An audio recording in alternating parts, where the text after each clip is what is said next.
Welcome to another deep dive. Today we're going to be looking at something pretty big and pretty relevant, I think, to a lot of our listeners. It's this idea of African unity. And we're going to be looking at it through this really powerful speech that one of you sent in from Professor PLO Lumumba. Yeah, Have you heard of him before? yeah, definitely. Oh, yeah. Okay. Hi. Yeah, he doesn't hold back. No, he doesn't. Let me tell you. Yeah, He is passionate. He's critical.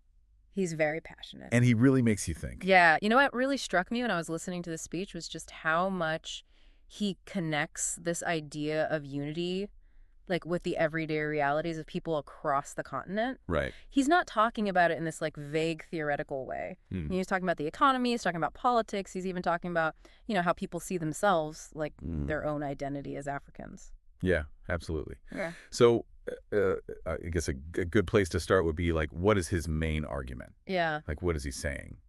I think in a nutshell, Lumumba really believes that Africa's lack of unity, it's its biggest weakness.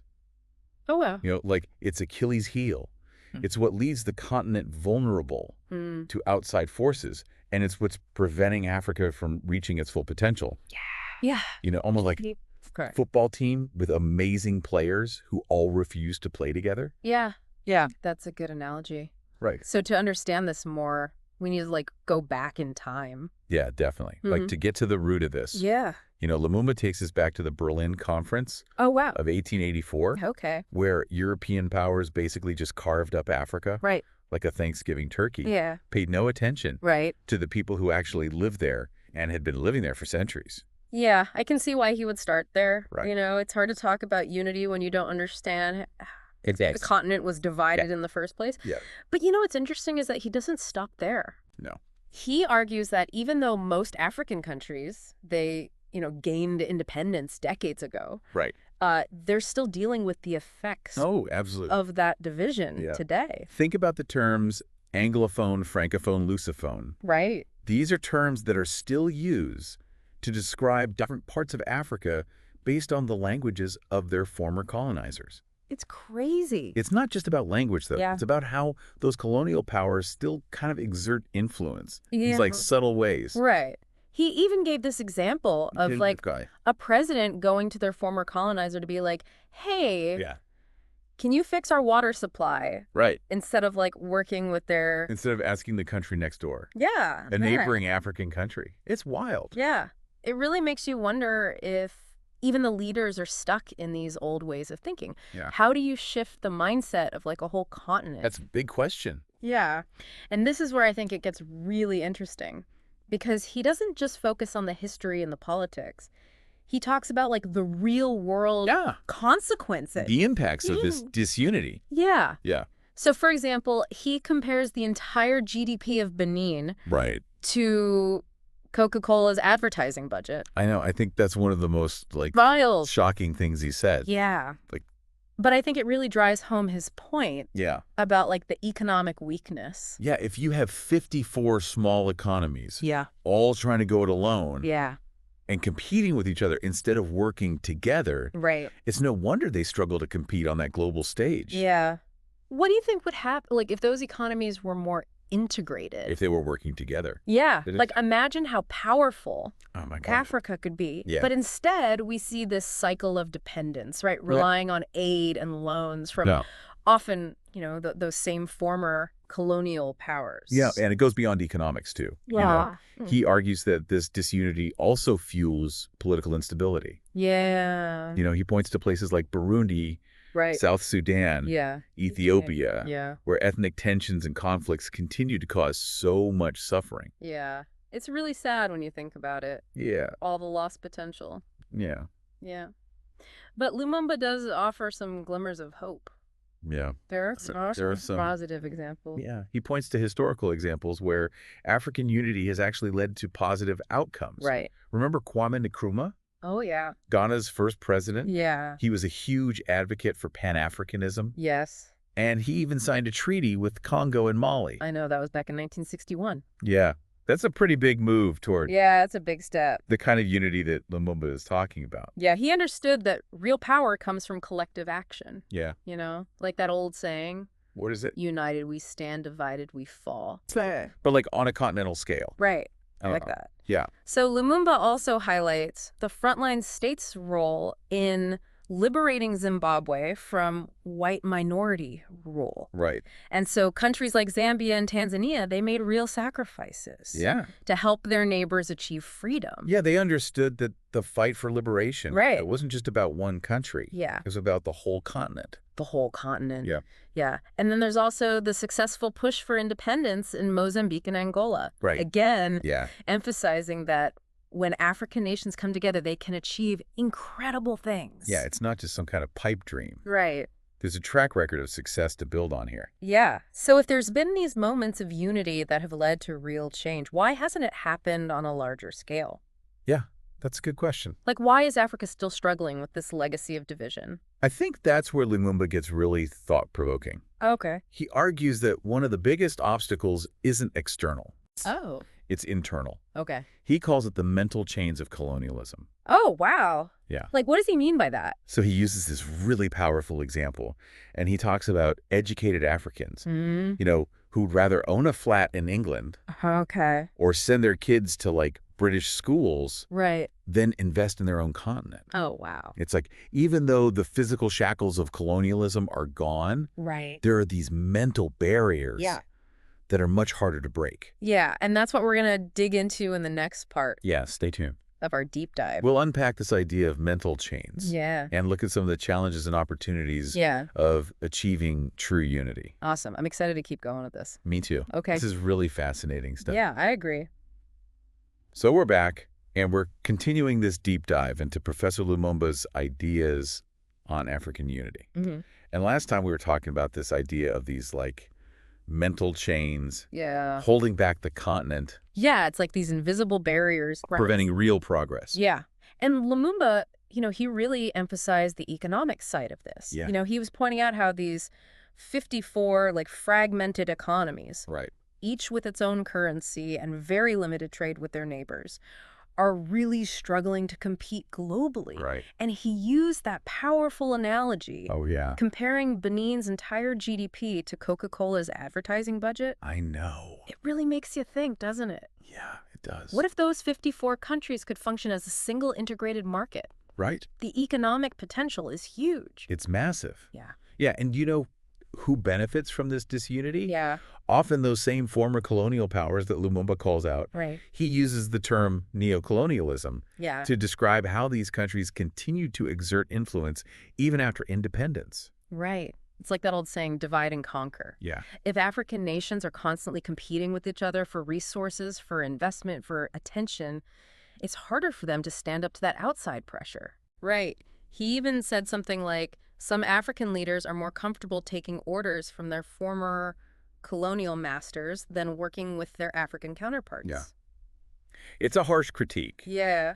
but I wonder if there's some truth to it. Yeah. How do you shift that mindset Right. if the leaders themselves are still caught in these patterns? Right. If the leadership is stuck, how can they inspire their people to embrace a different future? Yeah. So it's like a chicken and egg situation. Totally. Do you need economic unity to achieve political unity or vice versa? Yeah. Which comes first? You're right. Exactly. That's the million-dollar question. Yeah. Lumumba seems to think they're interconnected. I think so, too. Right. You can't have one without the other. It's like trying to bake a cake without flour or eggs. Exactly. You need all of the ingredients Yeah, you need both. for it to work. Right. But even if you get the recipe right, you still need a skilled baker. Oh, yeah. And Lumumba is pretty critical of some African leaders, Yeah. saying they're often part of the problem. He doesn't hold back. He didn't hold back. He called some of them dunderheads. I know. It's kind of funny. Yeah. But I think his point is valid. Yeah. If you want unity to succeed, you need leaders who are truly committed to serving the people, Right. not just their own interests. Yeah. So how much of this is about changing systems and how much of this is about changing mindsets? That's a really good question. Yeah. That's the real challenge that Lumumba lays out. Yeah. He argues that true decolonization Okay. requires a shift in thinking, Okay. not just on the part of leaders, Okay. but for everyone. Right. So it's about education then. In a lot of ways, yeah, I think so. He talks about this incredible diversity of cultures and languages and ethnicities Right. across Africa, and it feels like sometimes that diversity has been used to divide people Yeah. rather than unite them. He uses this phrase, cultural and linguistic mosaic, Okay. to describe this richness. Okay. It's beautiful, but it also presents a challenge. Hmm. How do you create a sense of unity while respecting those differences? It's like trying to create a beautiful tapestry. Yeah? With threads of all different colors and textures. Yeah. Right? You don't want to blend them all into one dull shade. Right. You want to celebrate the unique qualities It's- of each thread. And I think that's where the concept of Pan-Africanism comes in. Okay. It's not about erasing those differences, but finding ways to bridge them to create that sense of shared identity and purpose that goes beyond those divisions. Yeah. Yeah. Okay, so I see what you mean. Yeah. So Lumumba brought up Kwame Nkrumah again, Yeah. highlighting his efforts toward Pan-Africanism. Yeah. He seemed to see Nkrumah as a role model, Yeah. a leader who truly understood the importance of a united Africa. Yeah. Remember, Nkrumah didn't just talk about unity. Yeah. He acted on it. Okay. He hosted that first conference of independent African states in Ghana in 1958. Right. And he established the All-African People's Revolutionary Party, Wow. aiming to unite revolutionary movements across the continent. It sounds like he was laying the groundwork for that kind of deep structural unity that Lumumba is calling for. Yeah. So how do we take those big ideas and translate them into action? Right. What can be done today Yeah. to move towards a more unified Africa? Well, Lumumba talks about some pretty concrete steps. Okay. He criticizes, for one, the difficulty of traveling between African countries. Yeah. He mentions visa restrictions, immigration hassles, Right. even needing yellow fever certificates to move around your own continent. It's mind-boggling when you think about it. It's Yeah. often easier for someone from Europe to Yeah. travel across Africa than it is for an African citizen to do the same. It's crazy. Yeah. He's making a point that even simple things like freedom of movement can be powerful symbols of unity. Right. Yeah, okay. Another idea that he puts forward is this need for a common currency. Okay. You know, imagine how much easier it would be for businesses to operate and for people to trade if they didn't have to deal with 54 different currencies. Yeah, that would definitely simplify things, Yeah. but that would also be a huge undertaking, Oh, yeah, for sure. economically and politically. Economically and politically, huge undertaking. Right. But the potential benefits are significant. Yeah. It could really boost trade, reduce transaction costs, create a more level playing field for those African economies. Yeah. Yeah. And what about the role of education? Yes. Because Lumumba seems to believe that education is crucial to changing mindsets, Lately. right? Yeah. And fostering that Pan-African identity, especially among young people. He criticizes the education systems in a lot of African countries, Right. saying they're still based on colonial models that often prioritize European languages and cultures over African ones. It's almost as if those mental chains are being forged in the classroom itself. Right. Yeah. It reminds me of something James Baldwin said. What's that? People are trapped in history, and history is trapped in them. Ooh. You can't move forward if you're constantly being pulled back by the weight of the past. Wow. That's a good one. And this is where I think technology could play a powerful role. Right. Think about the potential of the internet and social media to connect young people across borders, building bridges and fostering that sense of shared identity. Right. Or the power of mobile banking to empower people, especially in rural areas where access to traditional banks is limited. Right. Technology can be a game changer. It can be. Yeah. But it's not just about technology for technology's sake. Okay. It's about using it strategically Right. with a clear vision and a commitment to creating a more connected and empowered Africa. So Lumumba is laying out a lot of challenges, but also a lot of potential solutions. Yeah.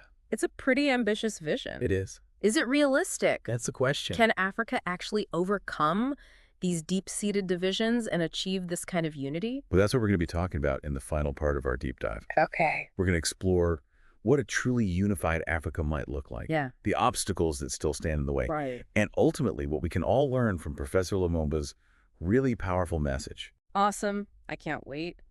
Okay, so we're back. We've been on quite the journey with Professor Lumumba and his ideas about African unity. Yeah, he's really given us a lot to think about, hasn't he? He has.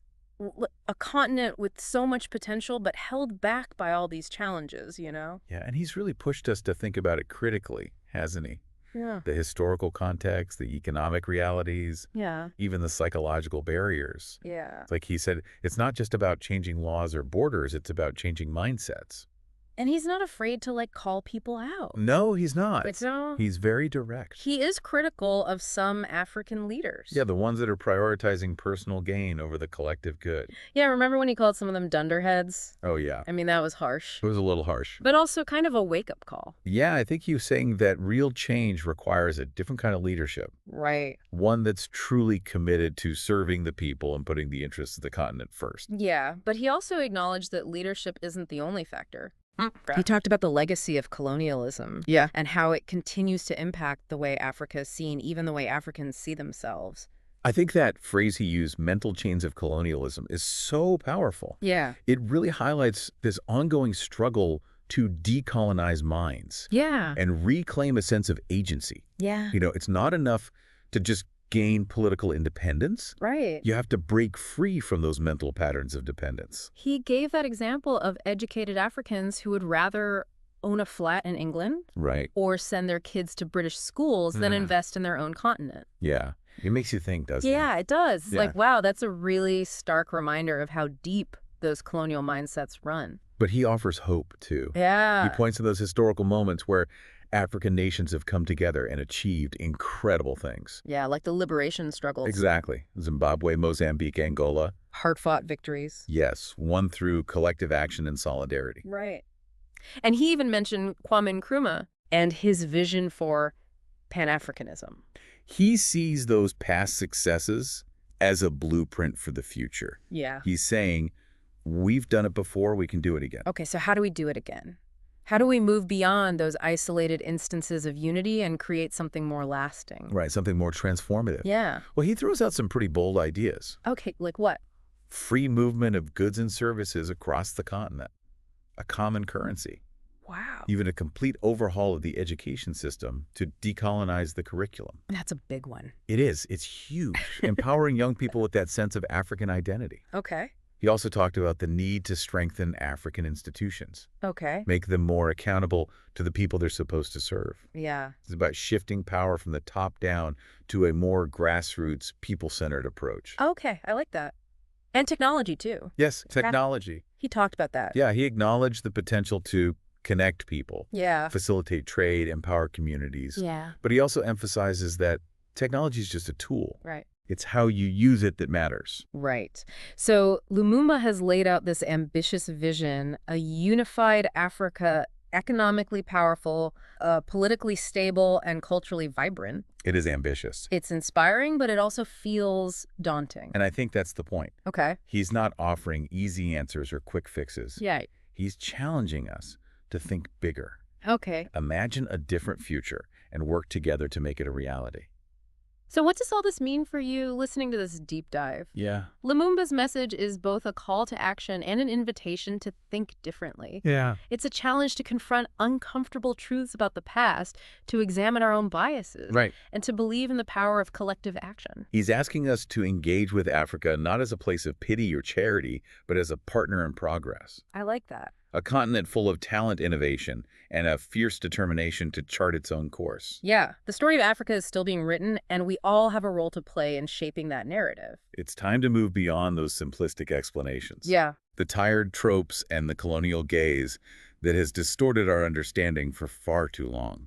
It's time to listen to African voices, engage with African ideas, and contribute to building an Africa that is both united and diverse, prosperous and equitable, rooted in its history, but always striving for a brighter future. That's the challenge Professor Lumumba lays before us. And it's a challenge worth embracing. Absolutely. Thanks for joining us on this deep dive. We hope you learned something. We hope you walk away feeling as inspired and challenged as we do. Keep asking questions, keep diving deeper, and keep believing in the power of unity to transform not just Africa, but the world. Couldn't have said it better myself.